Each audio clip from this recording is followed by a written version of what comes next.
on the players.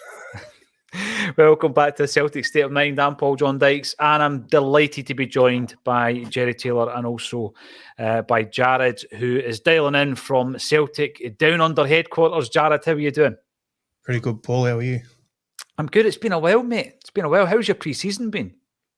It's been tough. Like, no football. What do you talk about on the podcast every week? So it's like, I know. You're battling for ideas, trying to find things that don't, seem like we're all recycling the same thing across your show, my show, every other Celtic pod out there. So it's like, it's been a bit of a struggle, but it's great. Football's back. Absolutely buzzing for it. Exactly. But honestly, before the game, a lot of the comments were coming in saying, it actually feels like a match day today. Even though it's a wee bit earlier over here, it's 8:51 or maybe 8:52 or something like that over where you are, Jared. But I'll tell you what, that first half was full of everything. It was full of defensive frailties, great forward play. And let's start off with a Dyson Maeda hat-trick. Jerry Taylor, we've been banging on about strikers. We've been linked to a few strikers. What performance in the first half? Unreal, man. Well said, he's showing off to all his wee Japanese pals over there, isn't he? I know. It's quite fitting that, there's a homecoming element for a guy like Dyson, and it was meant to be the big Ange homecoming and all that, even though he had the proper homecoming in Australia. And you go out there, and I was a bit disappointed for the guys because the stadium looks probably not even half full. That's not down to Celtic. It's more the promoters, the pricing, the whole Ange effect, etc. So now we're just looking at it as this is a warm-up game. Let's see how we can get the shape. Let's try a few things out. And Maeda has been flourishing at the top of the park there. I thought he was brilliant in that first half. But by the way, we have seen elements of that in the past by Dyson. But in terms of what he can do through the middle, Liam Carrigan of Celtic Down Under has been telling us about it for the last year and a half, mate. Aye. I'd written that down here. We've got three strikers. He's see that goal with the first touch. If it had gone in just over the keeper, that would have been insane, especially for a pre-season. I think if Brendan's had this effect on him, he's been a great player for us. I've raved about him all season last season. Even when he wasn't at his best, he was still always giving his 100% and just he would chase everything. But wow, some of the build-up play has been absolutely outstanding. I mean, we're a bit rusty. The first two goals, big joke, we'll get to them. But I think it's just we're a wee bit off the pace. That's all. I mean, these guys are halfway through their season and they're a good team. I've really enjoyed watching them as well. I'm actually watching their players to go, right, who can we get? Who's next? Absolutely. Aye, but very encouraging. And poor Milo, my dog here, it's the first time he's ever seen me watch a Celtic game. I was cheering it on as if it was some kind of Champions League qualifier or something. I know. See, this is the thing. I made the example last season, actually, where people, Jared, were saying, we're not into the women's team. We don't enjoy the football. It's not a great standard. But we've covered it. And I disagree with that because once you're starting to watch anybody that are wearing green and white hoops, and we'll come back to that in a minute as well, once it gets to it, Jared, you want them to win. It's the spontaneous reaction that you've got when we score. It doesn't matter that's a friendly there. We want to win the game. But I want to continue on the Maeda front because your man Liam has been trying to convince us for a long, long time. This boy can play through the centre. Obviously in Japan, they've seen it. They've seen it for the international side. And we were all shocked, for example, when Maeda was getting picked for a squad and Hatate and Kyogo weren't. But you've seen today just why he's getting picked. Yeah, exactly. It's like Liam's been trying to convince me of this longer than he's been trying to convince you, Paul. So it's like he's been going on about it, banging on about it for a good couple of years, at least on our show. And like I've seen it when he's played for the national team against Australia. And I said on our podcast tonight, just before the show went live, or the game went live and everything as well, that there was I said I can see him being the Vardy sort of player because like Brendan likes to have that guy on the shoulder, and Kyogo and Maeda, all this talk about needing a third striker. Well, realistically, I see O's the kind of like the Edouard signing under Griffiths and Dembele, where he'll be the developing guy underneath it, and you'll have those two battling it out for the starting striker position, which then makes sense on why we're targeting wingers and being linked with wingers like Tete and a few others like that. It kind of makes a bit more sense. So for me, Liam talking it up as a striker, having seen it, and now Maeda being played out of position for the last however long, 18 months or so he's been at the club. It's good to finally see him get out there as a striker, playing his natural position. And for him, it's the comfort of being back in his home stadium where he spent so much time and won titles and all this sort of stuff. And it's just great to see him out there doing his thing. It is. And as Jerry said, right, he scored a brilliant hat-trick, a fantastic first half hat-trick. He has he creates his own brilliant chance with that dink as well. And he had another chance where he's just completely mistimed it. But as Jared said, this is a guy who's been playing out of position now. There's been two things in that first half that have sometimes you've got to put your hands up, because I have been one of these Celtic fans who are going on about bringing in another striker. We need another striker. And the argument has always been, particularly from Liam, you know what, Maida's that guy. Maeda's that third striker. Let's make sure that we're covered in the wing area. So you've just got to put your hands up. And I don't think it's a one-off. I don't think it's a flash in the pan. He has actually shown what he can do when playing through the middle. The other one, and I loathe to admit it, but that Celtic kit doesn't look as bad, Jerry, when you actually see it on the TV and on the players. Can I start backtracking a wee bit? Am I Homer Simpson going back into the edge here? Mate, if we backtrack together, it won't look as bad, will it? Because do you know what? I was watching it from see when you had your longer angle, you're like, yep, it looks like the hoops. And then they did the close up, and I was like, see with Maida's smile going with that strip, I was like, I don't know. The jury's still out, but I'm slightly moving back the way. By the way, can I just say this? Do you know what I love that Peter Grant said on the commentary? And he pointed out, anytime Hatate or Kyogo make a foul, they're always like, oh, are you all right, mate? Get up. Anytime Maida just drills through somebody, he's just up, walks away. He does. He's no emotion. No emotion in his face. It was like that time at Easter Road. He was like possessed, wasn't he, at Easter Road that night? We have been speaking about Maida, and quite rightly so. Obviously, an outstanding performance in the first half. We will talk about what's happened at the back, but let's also bring up the performance, Jared, of Abada.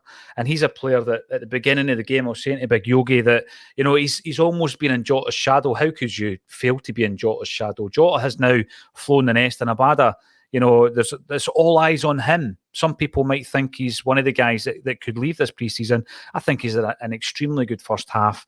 I'd love to keep him. I think he's a player that could really develop under Brendan. Yeah, it's next man up. Like, that's the way we've looked at it. Like Abada, I've always been impressed by what I've seen by him.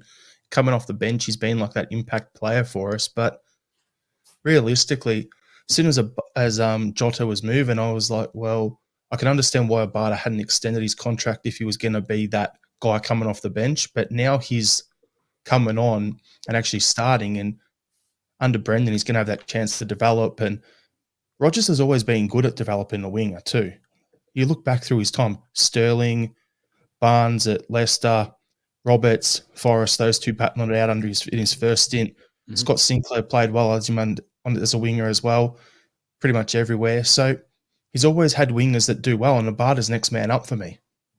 Yeah, you're right. And you know, when you're talking about the wingers and how important they've been for him in his previous clubs, including his first spell at Celtic, Jared, I'm looking at the starting lineup, and I was trying to figure out, like everybody else, where everybody was playing. Haksabanovic, turns out he's playing left and Maida through the middle, which has worked out brilliantly. But I don't know if he's at his best, Jerry. I'll ask you what your thoughts are. I want Haksabanovic to do well. I mean, when you look into the player in his career and how he broke into, the first team. It was Halmstad over in Sweden. He was 15 years of age playing first team football. He was a prodigy, gets his big move to West Ham, didn't really play, change of manager, that kind of thing. Slaven Bilic signed him. Moyes comes in, loans him out for a couple of seasons. And we've only got him as cheaply as we did because of the situation his club, Rubin Kazan, were in. And we managed to get him for, I think, between £1.5 to £2 million. And there's undoubted talent in there, Jerry. I don't know if he's a left winger, though. I agree with you there. I really want him to do well. We've shown so many glimpses of absolute magic at times. But he just seems to, I don't know if it was just the moments that I caught, but it feels like he's always just cutting in to the right, cutting in again, and then look for that pass again, and not really kind of breaking through. But I'm not too sure. It's like first game watching him this season. I don't want to kind of put him out just yet, but I don't think he's a winger. Sorry, the dog's grilling at me because I'm not. That's all right. Because you're not paying attention. Exactly. Oh, brilliant. Loving his new hairdo, though. It's very, I don't know, it's very kind of like 90s, late 90s. That was the thing. Robbie Williams used to sport one of them in the kind of mid to late 90s. I'm not going to name anybody else that used to do it. If he the wears guy the waist, he's going to look like a pint of Guinness, isn't he? Yeah, he certainly is. Now, again, another performance in that first half, and it's not a surprise, to be honest with you, because this is a player, Rio Hatate, Jared, who, you've just seen levels season on season with this player. He comes in the January, and I think he got off to an absolute flyer. Okay, he tailed off a wee bit near the end of that season, but that was the circumstances with the football he had played. That when he came to us, he didn't have a pre-season. He played about 18 months of football. He gets his rest. He's phenomenal. For me, he was phenomenal last season until his injury. He was right up there with the kind of player of the year contenders. And then you're looking at him this season, Jared, you think, right, where does he go now? Because he's one of the guys that definitely develops and improves physically. He's used his body brilliantly in that first half as well. But there's nobody else in our team who can change the game from defence to attack with one pass like Rio Hatate. He's been brilliant in the first half, hasn't he? Absolutely. And that's the thing. He's been linked with all sorts of moves for a reason. It's not just media speculation. He's clearly a player. So the fact that he can come in and he can play anywhere from 6 through to 10 in the midfield for us gives us lots of options, but it's where he's going to fit well. I think probably ideally playing him in an 8 gives the best of both worlds, where he can push forward, he can sit back, come back and help if he needs to, which is what he's doing, getting on the ball. But I just think getting him in the midfield, I spoke before about Rodgers' development of his wingers. Have a look at a guy like Telemans he had at Leicester, who was a similar sort of player in terms of was good covering deep, but could also push forward. I think that's the sort of, development profile I want to see happen for Hatate this season. I think Rodgers will be looking at that performance there and thinking to himself, wow, what a player I've got here. I mean, some of the movement, and as I say, he uses his body so well, Jerry. He's very strong upper body strength, and I think that's actually improved since he's came to Celtic. I want to make a point before we get to the 2 goals, because we can't ignore the fact that we gave away kind of soft goals. Before we do that, right, I think the big question marks and the doubts with that lineup was the fact that we had Iwata playing right back and Kobayashi making a return to the centre-half position, Jerry. But to be fair, I think both of those players have played really well in the first half.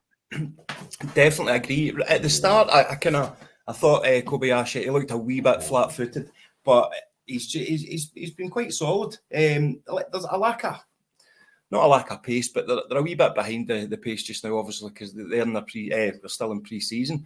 But there wasn't too much to worry me when it came to the defence. Maybe the last line of defence still worrying me a little bit with Joe Hart, but no, all in all good. I felt sorry for Taylor in the second goal because, like I said, it was I think just a bit of rust there. Your namesake. Yeah. Mm-hmm. It's when you lose your man, Jerry. So what do? You just put your hand up and claim for offside. Because there's no way you're going to get the ball. So you just pretend, he must be offside. By the way, can I ask this, you guys? Because I'm not good at this. See, when it comes to I know how Ange played, and I know how Brendan played, but I'm not good at seeing it at times. But are we playing inverted fullbacks in the first They're inverting up the left only. So Greg Taylor's ducking in and inverting. Awada's staying out and holding his shape.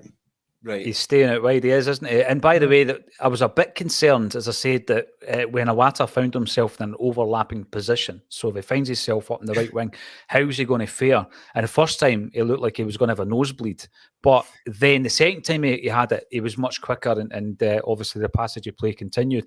I'm going to bring Danielle in. I've got to bring Danielle in if we're talking about Joe Hart, because this is Danielle's favourite subject. To do anything in Europe, Hart has to be replaced. We need to bring in a right-back, central defender, and a goalie. Now, I think during the pre-season, I've been flying the flag for Joe Hart. I have been, because I kind of think, right, Brendan Rodgers is going to come in, he's going to deploy him slightly differently than Ange Postecoglou and hopefully get the best out of him. But he reminds us again, Jared, in that first half that, it is a friendly game today, but he's done it in Europe. He's done it in big games. And I know that he's had a few decent saves after he's made that mistake.